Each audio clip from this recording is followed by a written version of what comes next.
জানিয়ে দেব এই মুহূর্তে হাতে পাওয়া সর্বশেষ গুরুত্বপূর্ণ আপডেট বাংলা সংবাদ। শুরুতেই থাকছে অন্তর্বর্তী সরকারের কাছে গয়েশ্বরের যে প্রত্যাশা। বিএনপির স্থায়ী কমিটির সদস্য গয়েশ্বর চন্দ্র রায় বলেছেন, দেশে এখনো নির্বাচন হয়নি, এখনো জনগণের ভোটাধিকার প্রতিষ্ঠা করতে পারেনি। কাজেই নির্বাচনের মধ্য দিয়ে জনগণের অধিকারগুলো প্রতিষ্ঠা করতে হবে। দল, মত, ধর্ম, বর্ণ নির্বিশেষে সবাইকে বিএনপির পক্ষ থেকে আহ্বান করব, একটি সুষ্ঠু অবাধ নির্বাচনের জন্য যেন স্ব ক্ষেত্রে অবদান রাখে। এবারে জানাবো সমবায় ব্যাংকের 12,000 ভরি স্বর্ণ গায়েব। বাংলাদেশ সমবায় ব্যাংকের 12,000 ভরি স্বর্ণের কোনো হদিস পাওয়া যাচ্ছে না বলে জানিয়েছেন স্থানীয় সরকার বিষয়ক মন্ত্রণালয়ের উপদেষ্টা এএফ হাসান আরিফ। রোববার দুপুরে কুমিল্লায় সাংবাদিকদের সঙ্গে আলাপকালে উপদেষ্টা একথা জানিয়েছেন। জানাবো ছাত্রদল সভাপতির বক্তব্যের পর যে নির্দেশনা দিল ছাত্র শিবির। ছাত্রলীগের নেতাকর্মীদের হাতে বিভিন্ন সময় নির্যাতনের শিকার ইসলামী ছাত্র শিবির ঢাকা বিশ্ববিদ্যালয় ফের স্বাভাবিকভাবে সংগঠনের কার্যক্রম শুরু করার চেষ্টা করছে। তবে বিষয়টি নিয়ে অন্যান্য ছাত্র সংগঠন ভালোভাবে নিচ্ছে না, এমন অভিযোগ করে নিজের অবস্থান পরিষ্কার করেছেন সংগঠনের কেন্দ্রীয় সভাপতি রাকিবুল ইসলাম রাকিব।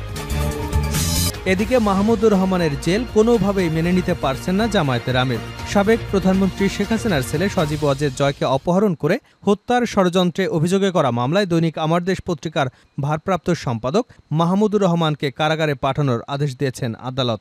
আদালতের আদেশের পর রোববার বিকেলে বাংলাদেশ জামায়াতে ইসলামের আমির ডা শফিকুর রহমানের ভেরিফাইড ফেসবুক পেজে প্রতিবাদ জানানো হয়। ফেসবুক পোস্টে বলা হয়, পতিত স্বৈরাচারের প্রতিহিংসামূলক নিকৃষ্ট মামলায় কলম সৈনিক ও সাহসী কণ্ঠ জনাব ডক্টর মাহমুদুর রহমানের উপর জুলুম করে ন্যায়ভ্রষ্ট বিচারের মাধ্যমে সাজা দেওয়া হয়েছে।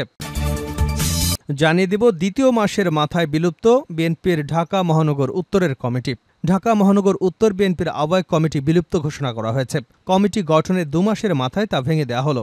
শনিবার রাত 12টার পর বিএনপির কেন্দ্রীয় দপ্তর থেকে পাঠানো এক সংবাদ বিজ্ঞপ্তিতে এ কমিটি বাতিলের বিষয়টি জানানো হয়। এবং সর্বশেষ জানাবো আন্তর্জাতিক সংবাদ। বিশ্বাসঘাতকতা করে ইসরায়েলকে নাসরুল্লাহর অবস্থান জানিয়ে দেওয়া হয়েছে। ইসরায়েলের বিমান হামলায় গত শুক্রবার নিহত হন ইরান সমর্থিত লেবাননের সশস্ত্র গোষ্ঠী হিজবুল্লাহর প্রধান নেতা হাসান নাসরুল্লাহ। এই বিমান হামলার কয়েক ঘণ্টা আগে ইসরায়েলকে নাসরুল্লাহর অবস্থান সম্পর্কে গোপন তথ্য জানিয়ে দেয় ইরানি গুপ্তচর। এরপরই তাকে লক্ষ্য করে বিমান হামলা চালানো হয়। এ খবর জানিয়েছে ফরাসি সংবাদ মাধ্যম লে প্যারিসিয়ান। অভিযুক্ত ওই ইরানি গুপ্তচর ইসরায়েলকে জানায়, শুক্রবার বৈরুতে প্রতিরোধ যোদ্ধাদের সদর দপ্তরে উচ্চপদস্থ কমান্ডারদের সঙ্গে বৈঠকে বসে নাসরুল্লাহ। তিনি যখন মাটির নিচে অবস্থিত সদর দপ্তরে প্রবেশ করেন তার কিছুক্ষণ পরই বিমান হামলা চালানো হয়। এতে ব্যবহার করা হয় বাংকার বিধ্বংসী ক্ষেপণাস্ত্র, যা হিজবুল্লাহর সদর দপ্তর গুঁড়িয়ে দেয়। এতে নিহত হন হাসান নাসরুল্লাহ। এতক্ষণ শিরোনাম শুনছিলেন, এবার বিস্তারিত। প্রিয় দর্শক, আপনি যদি এই চ্যানেলে নতুন হয়ে থাকেন, ভিডিওটি দেখতে দেখতে চ্যানেলটি সাবস্ক্রাইব করে আমাদের সঙ্গে থাকুন। আর এই ভিডিও সম্পর্কে আপনি আপনার মূল্যবান মতামতটি কমেন্ট বক্সে জানিয়ে দিন। আর হ্যাঁ প্রিয় দর্শক, জানিয়ে দিন ভিডিওটি কোথা থেকে দেখছেন। অন্তর্বর্তী সরকারের কাছে গয়েশ্বরের যে প্রত্যাশা। বিএনপির স্থায়ী কমিটির সদস্য গয়েশ্বর চন্দ্র রায় বলেছেন, দেশে এখনো নির্বাচন হয়নি, এখনো জনগণের ভোটাধিকার প্রতিষ্ঠা করতে পারেনি। কাজেই নির্বাচনের মধ্য দিয়ে জনগণের অধিকারগুলো প্রতিষ্ঠা করতে হবে। দল, মত, ধর্ম, বর্ণ নির্বিশেষে সবাইকে বিএনপির পক্ষ থেকে আহ্বান করব, একটি সুষ্ঠু এবং অবাধ নির্বাচনের জন্য যেন স্ব ক্ষেত্রে অবদান রাখে। রোববার রাজধানীর শেরেবাংলা নগর বিএনপির প্রতিষ্ঠাতা জিয়াউর রহমানের মাজারে শ্রদ্ধা নিবেদন শেষে এসব কথা বলেন তিনি। জিয়া মঞ্চের প্রতিষ্ঠা বার্ষিকী উপলক্ষে মাজারে শ্রদ্ধা নিবেদন করা হয়। গয়েশ্বর বলেন, বর্তমান অন্তর্বর্তী সরকার কোনো রাজনৈতিক দলের সরকার নয়, এটা আন্দোলনের ফসল। যারা আজকে সরকারে আছেন, প্রধান উপদেষ্টা ডক্টর মোহাম্মদ ইউনূস সহ সবাই অরাজনৈতিক। আমরা বিশ্বাস করি তারা রাজনৈতিক ব্যাপারে হস্তক্ষেপ করবে না, গণতন্ত্রের চলার পথকে সুগম করবে। যত দ্রুত সম্ভব গণতন্ত্রের সূচনার জন্য একটা নির্বাচন দেবে সরকার। সেই নির্বাচনের সব মানুষের অংশগ্রহণের মধ্য দিয়ে বাংলাদেশে গণতন্ত্রের নতুন পথ চলা শুরু হবে। সাংবাদিকদের এক প্রশ্নের জবাবে গয়েশ্বর বলেন, আমি বিশ্বাস করি বর্তমান অন্তর্বর্তী সরকার উপলব্ধি করতে পারবেন যে রাজনৈতিক প্রতিহিংসা চরিতার্থ করার জন্য খালেদা জিয়া ও তারেক রহমানের প্রতি অবিচার করা হয়েছে। দীর্ঘদিন প্রবাসী থেকে তারেক রহমান দিনরাত পরিশ্রম করে জাতিকে সংগঠিত করতে সক্ষম হয়েছেন। তিনি আজকে বিএনপির সীমানা অতিক্রম করে জাতির নেতা হতে সক্ষম হয়েছেন। সুতরাং এই জাতির নেতার বিরুদ্ধে যেসব অন্যায়ভাবে মামলা এবং সাজা দেওয়া হয়েছে, সেসব মামলা প্রত্যাহার করতে হবে। সেটা না করা হলে তা জাতির জন্য অত্যন্ত দুঃখজনক। তা হবে ১/১১ যে চক্রান্ত, সেটা শেখ হাসিনার আমলা পর্যন্ত ছিল, তারারই। সাবেক এই মন্ত্রী বলেন, আশা করি সবার আন্দোলন সংগ্রামকে আমলে নিয়ে এই সরকারকে আমাদেরকে এসব মামলার হাজিরা থেকে রেহাই দেবে। আর যদি এসব মামলায় এখন আমাদেরকে হাজিরা দিতে হয়, তা হবে দুঃখজনক। সমবায় ব্যাংকের 12,000 ভরি স্বর্ণ গায়েব উপদেষ্টা। বাংলাদেশ সমবায় ব্যাংকের 12,000 ভরি স্বর্ণের কোনো হদিস মিলছে না বলে জানিয়েছেন স্থানীয় সরকার বিষয়ক মন্ত্রণালয়ের উপদেষ্টা এএফ হাসান আরিফ। রোববার দুপুরে কুমিল্লায় সাংবাদিকদের সঙ্গে আলাপকালে উপদেষ্টা একথা জানিয়েছেন। এদিকে কুমিল্লার পল্লী উন্নয়ন একাডেমি বোর্ডের 57তম বার্ষিক পরিকল্পনা সম্মেলনে যোগ দেন উপদেষ্টা। এলজিআরডি উপদেষ্টা বলেন, সমবায় ব্যাংকের 12,000 ভরি স্বর্ণের খোঁজ পাওয়া যাচ্ছে না। ব্যাংকের সম্পত্তি বেদখল হয়ে আছে। যারা একসময় ব্যাংকে ছিলেন তারাই বেদখল করে বসে আছেন। এ বিষয়ে আইনি ব্যবস্থা নেওয়া হচ্ছে। হাসান আরিফ বলেন, সমবায় দাঁড়াতে পারছে না কারণ সমবায়দের মধ্যে সমবায়ের মন মানসিকতার অভাব। সমবায়রা শুধু কমিটিতে ঢুকতে চায়, কি উন্নয়ন হলো সেটির দিকে তাদের কোনো লক্ষ্য নেই। ছাত্রদলের সভাপতির বক্তব্যের পর যে নির্দেশনা দিল ছাত্র শিবির।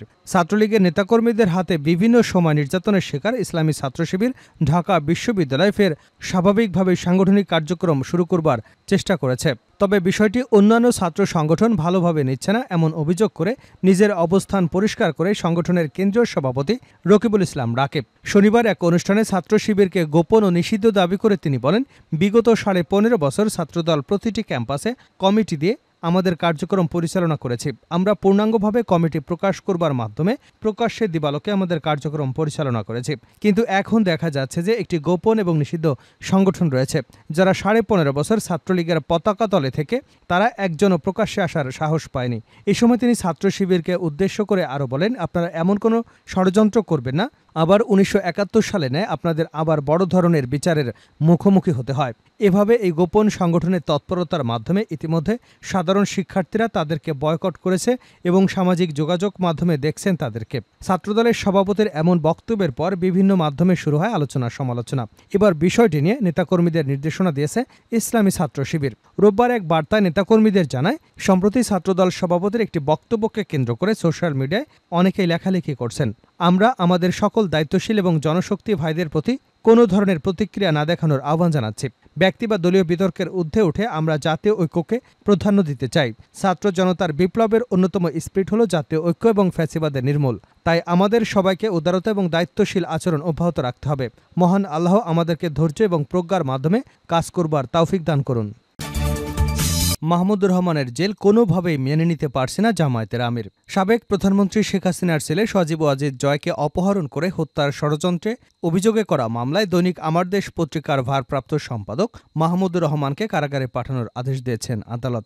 আদালতের আদেশের পর আজ রোববার বিকেলে বাংলাদেশ জামায়াতে ইসলামের আমির ড শফিকুর রহমানের ভেরিফাইড ফেসবুক পেজে প্রতিবাদ জানানো হয়। ফেসবুক পোস্টে বলা হয়, পতিত স্বৈরাচারের প্রতিহিংসামূলক নিকৃষ্ট মামলায় কলম সৈনিক ও সাহসী কণ্ঠস্বর জনাব ড মাহমুদুর রহমানের উপর জুলুম করে ন্যায়ভ্রষ্ট বিচারের মাধ্যমে সাজা দেওয়া হয়। আশ্চর্য, আদালতকে সম্মান করে আজ তিনি আদালতে হাজিরা দেবার পর বিচারক তাকে জামিন না দিয়ে জেলে পাঠিয়ে দিলেন। কোনোভাবেই তা মেনে নিতে পারছে না। নিকৃষ্ট এই মামলায় তাকে নিঃশর্ত খালাস দিয়ে অতি দ্রুত মুক্তি দেওয়া হোক। তিনি স্বৈর শাসনের পুরো সময়টা জুড়ে স্বৈরতন্ত্রের বিরুদ্ধে লড়াই করেছেন। স্বৈরাচারের হাতে আদালত প্রাঙ্গণে রক্তাক্ত হয়েছেন, দেশ ত্যাগে বাধ্য হয়েছেন। জনাব মাহমুদুর